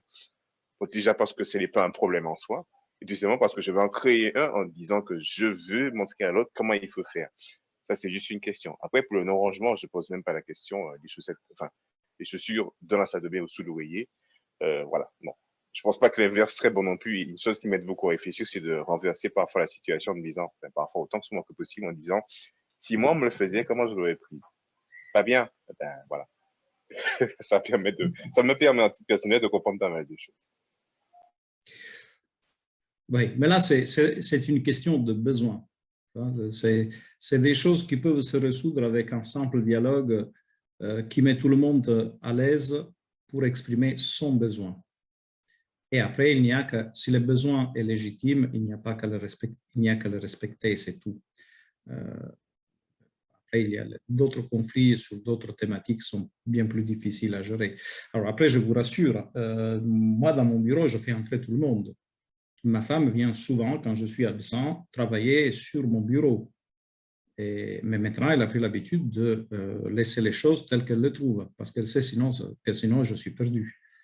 Donc, vous voyez, on trouve facilement un équilibre si on le cherche. Donc, il n'y a pas trop de soucis, quoi, sur des questions comme ça. Les gros soucis sont les conflits sur les questions de valeurs profondes. Alors là, c'est plus difficile. Il faut vraiment faire un travail plus approfondi. Alors, il y a 3 remarques de Ludo. Ce qui est mineur dans un couple ne l'est pas forcément dans un autre. C'est vrai. Les expériences de vie étant différentes.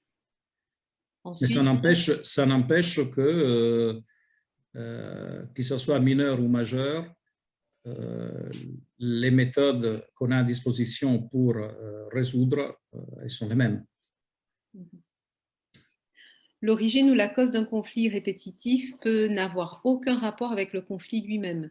C'est possiblement un indice de blessure antérieure. Donc, ça revient à ça. C'est vrai aussi, on l'a dit déjà.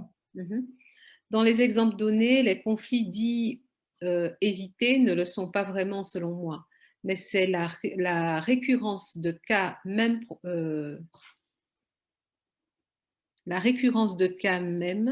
problème qui est évité. Alors là, je n'ai pas compris. Je reprends la phrase, peut-être que j'ai mal... Dans les exemples donnés, les conflits dits évités ne le sont pas vraiment selon moi, mais c'est la récurrence de ces mêmes problèmes, pardon, voilà, c'est ça, qui est évitée. Car à un moment, l'objet de conflit a été réglé pour éviter qu'il ne se représente. C'est vrai aussi, c'est-à-dire on n'évite pas le problème. Si on arrive à s'entendre et à comprendre, c'est réglé et donc le conflit, l'occasion de conflit ne se représente plus. C'est vrai aussi, oui. Ok, alors il y a une question de Joyce, donc vas-y, tu peux t'exprimer, Joyce. Je m'interroge, je me demande si nous, chrétiens adventistes, chrétiens, voilà, tout court, est-ce que nous savons résoudre les conflits? Parce que des fois, je trouve qu'on sort la carte on vient, on va prier, de la carte de la, entre guillemets, de la bondiaiserie, au lieu de la communication. Et ça aussi, ça peut être de l'évitement. Est-ce que ça aussi, ça peut être de l'évitement? C'est ça la question. Parce que des fois, on se rend compte que c'est un conflit, il n'y a pas de communication, mais on dit, bon, on va prier, que ce soit à l'église ou dans les relations. On a l'impression qu'on n'a pas réglé le conflit, on sort la carte de la prière ou que Dieu nous aime, qu'on est unis, de l'unité. Et on oublie, des fois on confond unité et unicité, et on sort cette carte-là comme si cette carte de la prière allait tout résoudre. Est-ce que ça peut être un danger pour nous chrétiens? Je suis totalement d'accord avec toi, Joyce. C'est parce que les bonnes choses peuvent être utilisées aussi pour faire du mal. Ce n'est pas par hasard qu'aujourd'hui on parle de plus en plus d'abus spirituels. On a prié, donc on a fait notre devoir. Non, on n'a pas fait notre devoir. On a juste évité de manière spirituelle d'affronter un problème. Et ça, c'est dommage. Vous voyez, aujourd'hui, il arrive des fois que dans certaines études bibliques, qui soient faites avec une seule personne ou un groupe, je demande aux participants de prier à la fin et non pas au début. Pour la simple raison que je demande aux participants à l'étude biblique de prendre conscience du message des textes bibliques qu'on va étudier et du message du sujet dans son ensemble. Parce que ce message va nous donner quelque chose. Et la prière sera une prière ciblée à la fin pour demander à Dieu de nous aider à mettre en pratique le message que nous avons trouvé dans les textes bibliques. Donc la prière ne devient pas la manière de dire ben, maintenant on commence l'étude biblique et maintenant on l'a fini, mais juste de dire à Dieu, voilà, on a compris, maintenant nous prions pour que tu puisses nous accompagner à, voilà, à mettre en pratique ce qu'on a étudié et dans lequel on a vu des bénédictions pour nous. Et donc voilà, la prière dans ce cas-là, ce n'est pas de la manipulation, c'est vraiment l'expression d'un besoin profond. Et la même chose, c'est pour toutes les situations conflictuelles qu'on peut trouver dans un couple ou dans d'autres situations de relations sociales. La prière ne doit pas devenir, comme n'importe quoi dans le spirituel, une manière subtile de manipuler l'autre ou d'éviter ou de s'échapper, mais doit être vraiment l'atout qui nous permet effectivement de dire « je suis là pour toi et je veux effectivement marcher avec toi, avancer avec toi ». C'est toute une autre vision. Mais c'est clair que comme toutes les bonnes choses, on peut les utiliser aussi pour faire du n'importe quoi. Mais ça n'enlève rien à la valeur de la prière en soi. Oui, je vous rejoins. Excusez-moi, je prends la parole avant que vous me les donnez. Je vous rejoins totalement sur ce que vous dites, mais il est difficile que quand on a un fonctionnement religieux ancré depuis des années, on va dire un fonctionnement d'église, que quand on se retrouve dans un fonctionnement de couple, de pouvoir ne pas l'appliquer aussi. Parce que quand on a un fonctionnement d'église, je prends un exemple, hein. Par exemple, quand on remarque un truc tout simple, peut-être vous êtes pasteur, peut-être, voilà, Vous allez tout de suite comprendre. Quand on est parfois dans une vie administrative, dans une vie d'église, on sait les sujets, les points du jour. Et on sait que ça risque de chauffer. Et tout de suite, les pasteurs ou les dirigeants vont dire, ah non, mais là, prions avant de commencer ça. Prions, on va prier. Comme si là, on a déjà peut-être prié avant, mais le fait de prier avant de commencer ce sujet, comme si c'était l'abus spirituel, c'était de la manipulation, comme si on prie pour demander à Dieu de calmer les esprits, de permettre aux gens d'aller dans le sens où on veut, comme vous l'avez si bien fait remarquer, c'est de l'abus spirituel. C'est-à-dire qu'on utilise à ce moment donné la prière pour que les gens ne puissent pas avoir du discernement, poser des questions, s'interroger sur les choses. On demande à l'esprit, on utilise la prière pour adoucir leur esprit. Et là, ça, c'est de la manipulation. Mais quand on fonctionne comme ça depuis des années, on peut reproduire les mêmes choses dans le couple, parce que c'est déjà un fonctionnement qu'on a intégré dans notre système religieux, et on peut penser que c'est une bonne chose, et on peut vouloir le reproduire dans le couple, sans instaurer de la réflexion et de se dire, il faut le dialogue, même s'il faut qu'on se dise les choses, mais il faut les verbaliser ou les écrire, ou qu'importe, mais il faut que ça soit dit. Sinon, on garde ça en nous, et puis après, on porte des grenades et des bombes, on devient des bombes et des grenades ambulantes. Oui, je comprends et je suis totalement d'accord. À côté de ça, par contre, je te propose aussi de réfléchir sur un aspect du message biblique qui parle de conversion. C'est-à-dire la conversion, ce n'est pas un mot spirituel, c'est un mot très, très concret et pratique dans le Nouveau Testament, qui signifie littéralement changer de chemin, changer de manière de faire. Or, le changement est toujours possible. Et c'est un des aspects que j'aime le plus dans les messages chrétiens. Oui, on est capable de faire du mal et même d'intégrer des mauvaises manières de faire dans notre vie, mais on peut aussi changer. Pour le reste, pleinement d'accord avec toi. Et voilà, il faut tenir compte aussi de ça. Nous, on a le pouvoir de changer la donne. En tout moment de notre vie. Si on veut, on peut. Je ne dis pas que c'est facile, hein, mais on peut le faire et on a les outils pour le faire. De toute manière, c'est ça le message de Jésus. Alors, Tine, est-ce que tu veux poser ta question directement? Comme tu l'as mise en plusieurs morceaux, tu vas pouvoir... Alors, j'essaie de la lire aussi. Tine?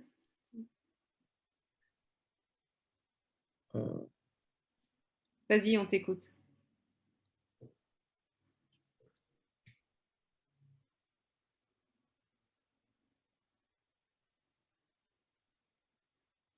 Je ne sais pas ce qui se passe, mais on ne t'entend pas. Hein? Oui, tu m'entends là? Oui, ça va, c'est bon. Oui, je disais que pour résoudre un conflit, est-ce que parfois c'est pas complexe? C'est-à-dire que de par le caractère, c'est-à-dire que de par le caractère, pour trouver une solution à l'amiable. Par exemple, si je manque de maturité et si j'ai un caractère qui est fort, est-ce que ça va pas être une embûche pour trouver une solution? Alors que le problème peut être moindre et de par mon manque de maturité, de par mon caractère qui est fort, on a du mal à trouver une solution. Et qui fait que le problème qui est moindre, qui fait que comme le caractère il joue dessus, et ça évite de trouver une solution.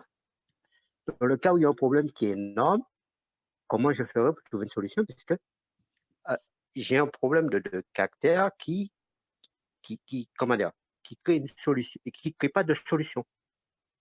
Est-ce que le pasteur peut répondre? Alors,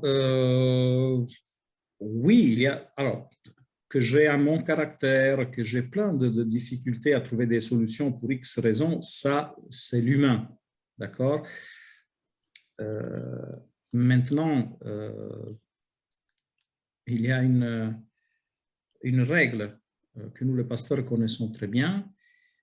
quand il y a une difficulté quelconque, la réaction primaire des êtres humains, c'est de retomber sur les acquis, c'est-à-dire sur les chemins connus, c'est-à-dire sur les systèmes qui me sécurisent, que je connais très bien, et je le mets en place vite fait, parce que je le connais déjà, je suis habitué, et c'est un peu ce que disait Joyce tout à l'heure, d'accord? Chacun connaît les siens. Or, ce qui est difficile, c'est de changer, c'est-à-dire de mettre en place quelque chose de plus créatif. Or, le message chrétien est très créatif. Le message chrétien permet de dire, voilà, vous avez la capacité ensemble de pouvoir réfléchir à des choses que tout seul, on n'arrive pas. Or, pour résoudre certains conflits, il faut rétablir dans nos couples cet espace de créativité. C'est-à-dire cet espace dans lequel le dialogue est vraiment libre et on peut se dire respectueusement tout ce qu'on a sur le cœur. Et on peut ensemble chercher des solutions auxquelles on n'avait pas réfléchi avant. Sinon, si on n'a pas ces espaces-là, forcément, c'est naturel, on va retomber sur les acquis. Si aujourd'hui, moi, j'ai un passé de maçon, d'accord, comme dans ma jeunesse, si aujourd'hui je dois construire une maison, je vais forcément le faire avec des techniques que je connaissais dans ma jeunesse. Pourquoi? Parce que je ne connais pas les nouvelles techniques. Et pourtant, peut-être que les nouvelles techniques, sûrement peut-être, les nouvelles techniques sont beaucoup plus efficaces que les miennes. Mais je ne le connais pas. Et ce que je ne connais pas, ça me fait peur. Je dois avoir le courage de mettre en place quelque chose de nouveau. Et donc, je dois avoir le courage de permettre à l'autre d'exprimer des idées sur lesquelles voilà, je n'ai aucune connaissance, je ne saurais même pas les formuler. Voilà, c'est des connaissances et des compétences qui appartiennent à l'autre. Si je pars sur ces principes, voilà, le couple devient autre chose que voilà, un train-train de vie quotidienne, voilà, qu'on gère au mieux qu'on peut et c'est tout, quoi. Je ne sais pas si j'ai répondu à la question, mais... Tine, tu as eu ta réponse? Je pense qu'il... Oui, il a répondu, mais ça dit que, comme je disais, qu'il arrive que des personnes qui ne sont pas matures. Ils ne sont pas matures et pour résoudre le problème, c'est toute une difficulté. Voilà, parce que c'est dans ce sens que je voulais parler. Alors, le principe est, si je suis sûr que l'autre n'est pas mature, alors, je dois en être sûr, par contre, parce que des fois, peut-être que je vois le problème chez l'autre et ce n'est pas le cas. Mais si je suis sûr de ça, ben, on est face à un problème sans solution, tout simplement. Parce que là, soit je rentre dans un rapport de force, j'impose à l'autre mes solutions, soit je suis dans l'impasse. Et dans l'un ou dans l'autre cas, il faut que je réfléchisse. Et c'est pour ça que je dis que le mieux, c'est de réfléchir à ces questions avant de se marier, parce qu'après, on peut se retrouver face à des surprises qui n'ont pas de solution. Et pas que sans solution humaine, des fois, même Dieu n'a pas de solution. Hein. Dans la Bible, pour répondre à Benaja qui écrit un message, dans la Bible, Dieu n'a pas de solution à tout. Dieu propose des bonnes solutions, mais si l'être humain n'en veut pas, n'en veut pas. Hein.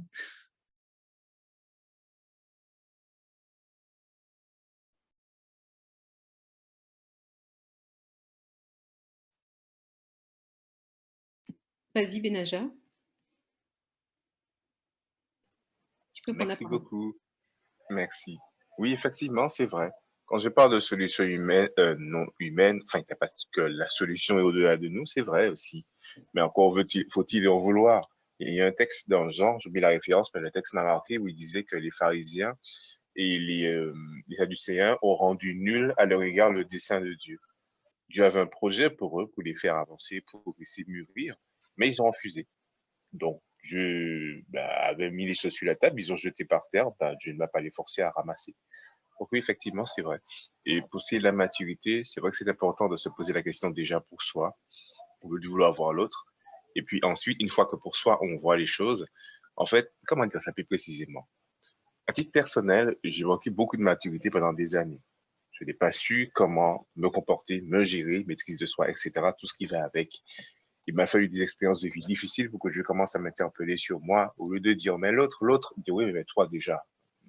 Comme Jésus disait à Pierre, que l'autre, ça ne te regarde pas. Viens, suis-moi parce que j'ai quelque chose à te montrer. Et en prenant conscience de mon immaturité, ça m'a conduit à rechercher la sagesse déjà auprès du Seigneur pour mieux me comprendre. Et ça m'a changé les choix de vie. Voilà ce que je veux dire. Mon orientation, ma vision des choses a été orientée différemment. Ce qui fait que dans mon environnement personnel, les choix que j'ai faits ont été autres et les personnes qui ont fait partie de ma vie, qui en font partie actuellement, sont différentes aussi. Le cheminement n'est pas fini, bien entendu, mais en fait, avoir une vision différente, ça oriente ses choix de vie. Et pour le choix d'un partenaire également, si je m'oriente vers la maturité à titre personnel, quand il est dit de chercher Dieu avant et il donne ce que le cœur désire après, parce que le cœur doit être aligné avec lui pour bien recevoir, ça permet de pouvoir faire des choix équilibrés parce qu'on va chercher quelqu'un qui a un choix, voilà, chercher ou bien demander à Dieu surtout déjà de nous guider vers quelqu'un qui a une vision qui correspond à la sienne et qui sera en phase avec nous. Pas un clone, hein, je ne parle pas de ça, mais quelqu'un avec qui on va pouvoir s'harmoniser au fil des discussions, des échanges, des conflits, bien gérer. Excusez-moi, pardon, mais voilà, que le chemin sera possible. Merci. Tu es inestimable, plus précieux que tout l'or et l'argent de la terre. Si tu vas abandonner, Dieu n'abandonne jamais. Il est près de toi pour te relever. Si le monde te faisait tomber.